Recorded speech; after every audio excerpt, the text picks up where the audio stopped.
sobre a questão da historicidade do rei Davi. Mas aí é interessante que a gente vai ver não só o achado da Estela de Teldã, porque existem pelo menos 2 achados arqueológicos que confirmam a existência histórica de Davi.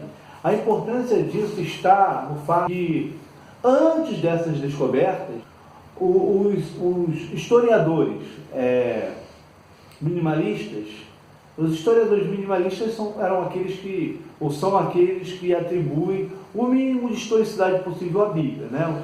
Ao contrário dos maximalistas. Os maximalistas atribuem o máximo de historicidade possível à Bíblia, que no caso nós somos maximalistas, né? Então eles diziam, por exemplo, que Davi era uma figura mitológica inventada pelos escribas judeus. Então, para eles, Davi, aquele que venceu o gigante, aquele que conquistou Jerusalém, aquele que unificou as 12 tribos de Israel, né, que fundou uma capital, que deixou tudo pronto para a construção do templo. Os minimalistas, Davi nunca existiu. Ele era apenas um mito criado pela Bíblia. Até o próprio, um arqueólogo muito conhecido em Israel, ele também sempre criticou a existência do rei Davi, que era o Israel Finkelstein. Ele escreveu um livro que em português é intitulado E a Bíblia Não Tinha Razão. No inglês, se não me engano, significa A Bíblia Desenterrada, o livro de Israel Finkelstein. Então, ou seja, esse Davi, aquele guerreiro que nunca perdeu uma batalha na vida, segundo esses historiadores minimalistas, ele não existiu. Até que os arqueólogos encontraram a Estela de Teldã. Ela é uma estela fragmentada em 3 pedaços.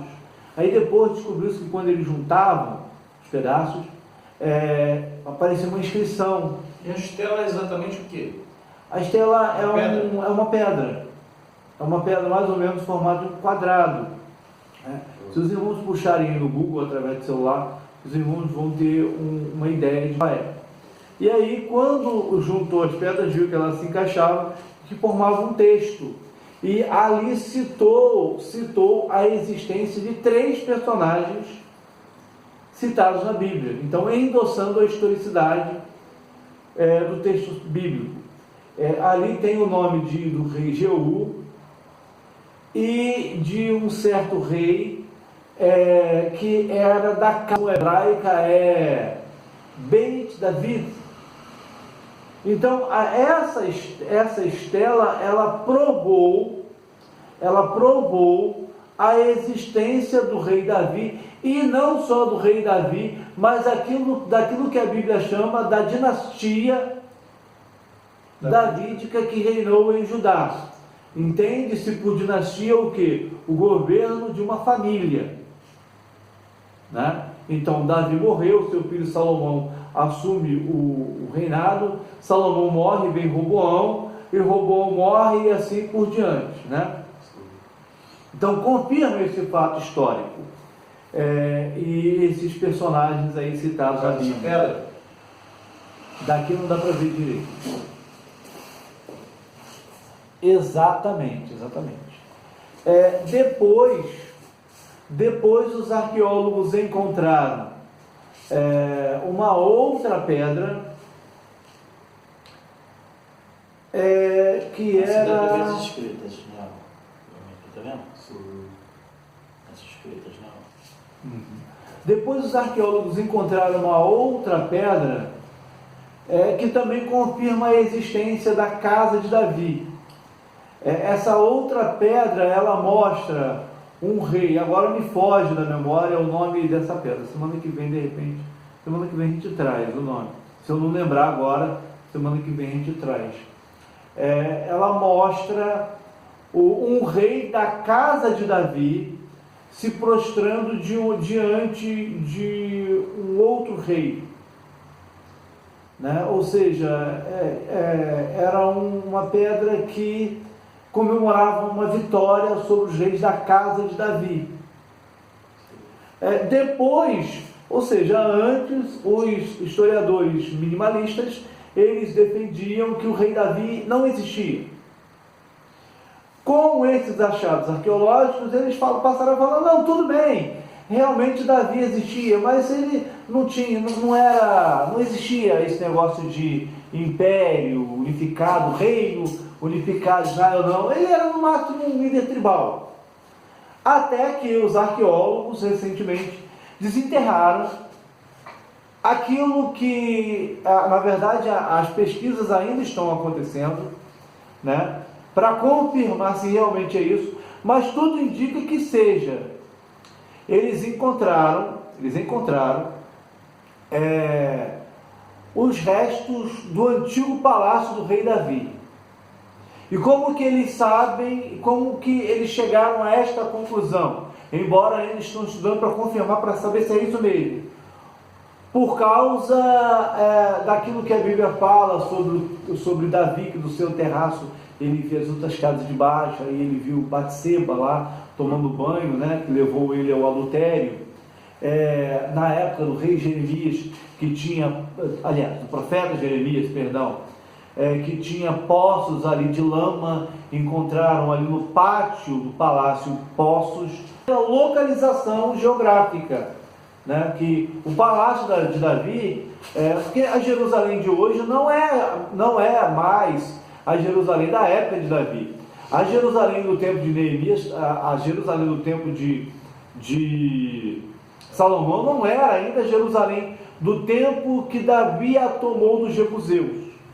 A Jerusalém que Davi tomou dos jebuseus era um pedaço mais ou menos pequeno, só daquela parte sul. Depois Davi comprou o campo, que era a Eira de Araúna, sobre o qual ele construiu o templo. Essa Eira de Araúna ficava em cima do Monte Hermon. Então ele construiu o templo. Então, pela localização geográfica, foi encontrado o palácio de Davi, provando que ele não era só um líder tribal. Ora, um líder tribal, ele é um líder que ele não vive num palácio, ele vive, às vezes, numa caverna, às vezes numa casa simples, numa tenda. Não, mas aí não, porque eles encontraram um palácio. Para ter palácio, precisa ter reino unificado. Então, agora eles estão estudando para confirmar se realmente esse palácio era realmente o Palácio Davi. Tudo indica que sim, que era, porque a datação do material, dos achados arqueológicos, das pedras encontradas, elas datam do período do rei Davi. E por volta dos anos 90, dos anos 90, século XIX, século XX, principalmente século XX, foi encontrado ainda o túnel de Ezequias. Então existem várias comprovações históricas. Sim, aquele historiador também fala sobre o túnel de Ezequias e algumas comprovações. Dr. Rodrigo Silva. Isso. Né? Então, se não me engano, é a estela de Salmanaser III, que é onde vem a escrita Casa de Davi. Mas depois eu vou confirmar. Creio que seja. Pode até pesquisar na internet, se alguém que vê aí quiser pesquisar na internet os dois achados arqueológicos. Se não me engano, é a estela de Salmanaser III, sim. Porque no caso são dois achados, a estela de Teldã e ou o obelisco ou a estela. Na verdade não é sobre ela de Salmanaser III. Que mostra ali esse achado. Ele mostra uma escultura em alto relevo de um rei chamado, um rei da casa de Davi, se prostrando diante do rei Salmanaser, se for realmente isso achado, né? Então, hoje em dia, aquilo que os historiadores não acreditavam, eles passaram a acreditar através desses achados, ou seja, praticamente muitas críticas daquilo que os estudiosos dão à Bíblia foram derrubadas, provando que na verdade a Bíblia é mais confiável historicamente do que muitas histórias que se tem como verdade. Porque, por exemplo, ninguém nunca achou uma pedra com a inscrição antiga do século IV a.C., com a inscrição Alexandre Magno. Mas encontrou-se aí duas pedras com a inscrição Casa de Davi, mostrando ainda um rei descendente dessa casa de Davi. O obelisco negro de São Manassés III é um artefato assírio que o arqueólogo Henri Laia encontrou na antiga cidade de Nínive. O assim chamado um dos mais antigos artefatos arqueológicos se referia a um personagem bíblico, Jeú de Israel. Obrigado, então realmente estava certo. É a estela de São Manassés III. Na verdade, não lembro se é uma estela ou é um obelisco. Obelisco, obrigado. De São Manassés III, que prova, ou seja, não é bem que prova, mas que traz uma evidência de que o rei Davi existiu.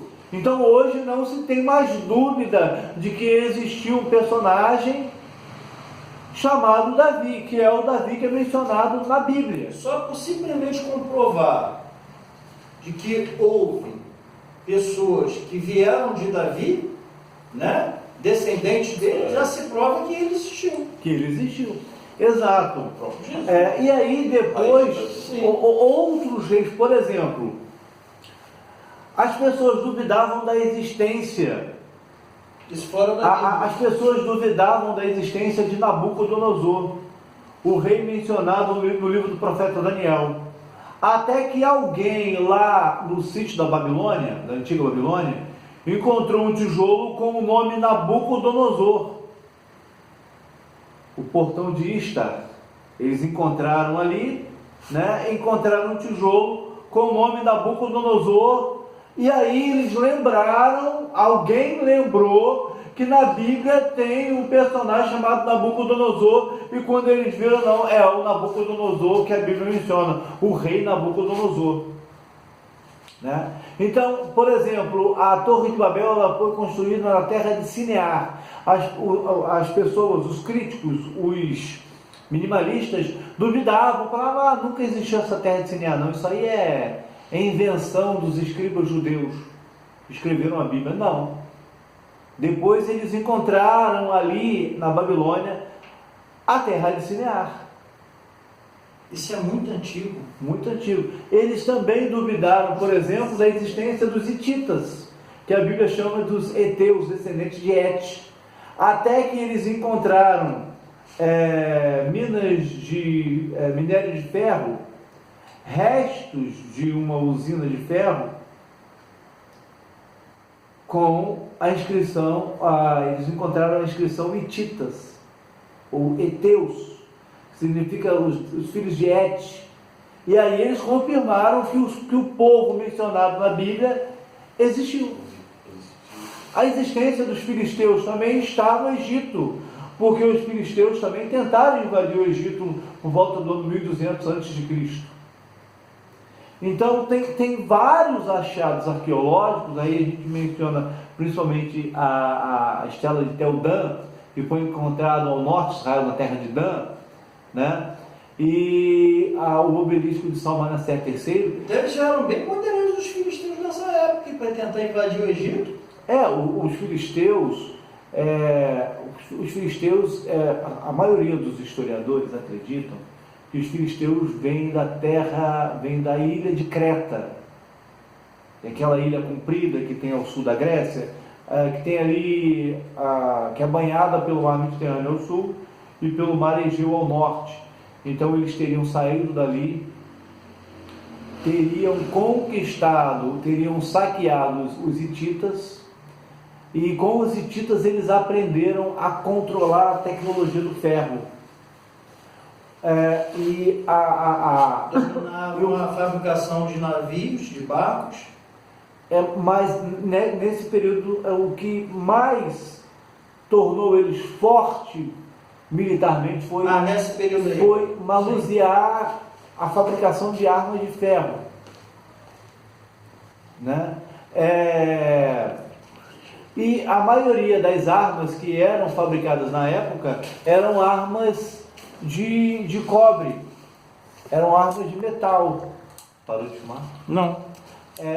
Obrigado. Eram armas de metal, de bronze, melhor dizendo. Então, numa disputa de espadas, se você está com uma espada de ferro e eu estou com uma espada de metal, se você usar muita força na sua espada, vai quebrar a minha. Ou vai amassar a sua. Porque a espada de ferro, o ferro é mais forte do que o metal. Sim.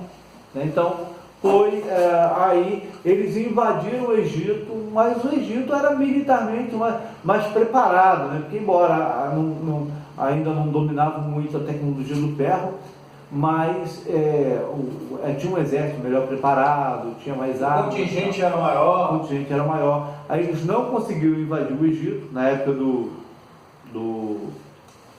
Ramsés II, no século XII a.C., cerca de 1200.